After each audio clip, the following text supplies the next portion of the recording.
还有我们的邱主委，以及最重要很多我们今天所有干部，我们看到民主的成果在彰化，今天看得非常清楚，一代又一代。那我们最重要的今天是立委登记第一天，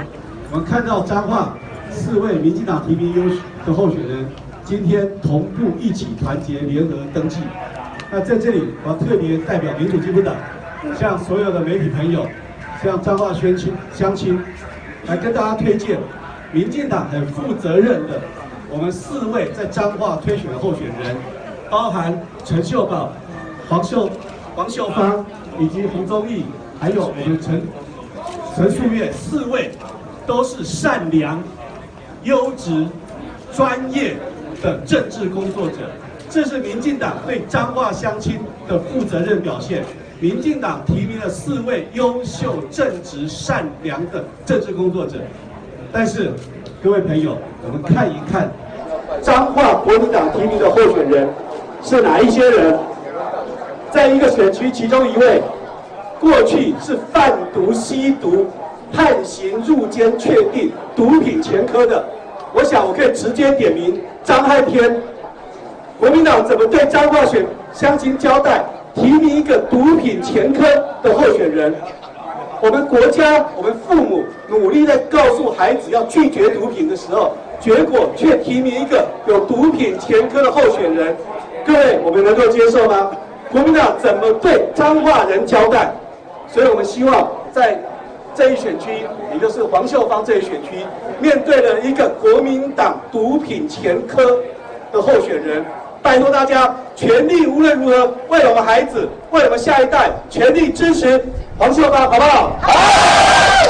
张汉天毒品前科，贩毒、吸毒、卖毒，怎么可以让这种当选？对不对？对。不止这一位，在另外一个选区，我看到在陈素月第4选区，国民党这次提名了什么？黑道背景，黑道大哥，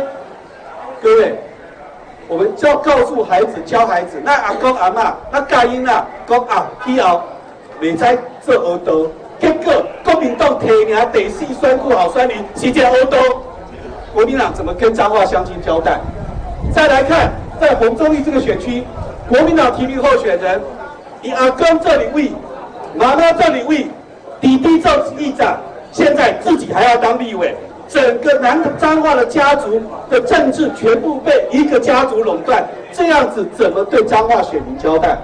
那至于在第1选区陈秀宝这个选区，我们看到他提名的候选人，在过去最重要一项政治经历，彰化县曾经国民党执政的县长卓博源县长，他担任他副县长。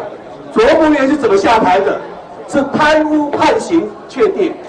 各位来看国民党提名的4位候选人，再来比较今天民进党提名的4位优质、善良、专业的候选人，我想国民党不仅在彰化县提名这样恶质、这样坏的候选人，连不分区名单，各位看到，最早有邱毅、吴思怀，现在邱毅因为社会意见退出了，但是与中共共舞的吴思怀仍然在不分区的安全名单里面，还排在前面。我们怎么把国家安全，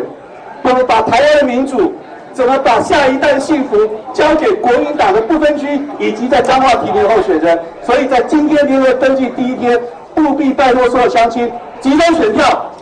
支持蔡英文总统，支持区域民进党提名候选人，支持民进党政党票。感谢大家，拜托大家，谢谢。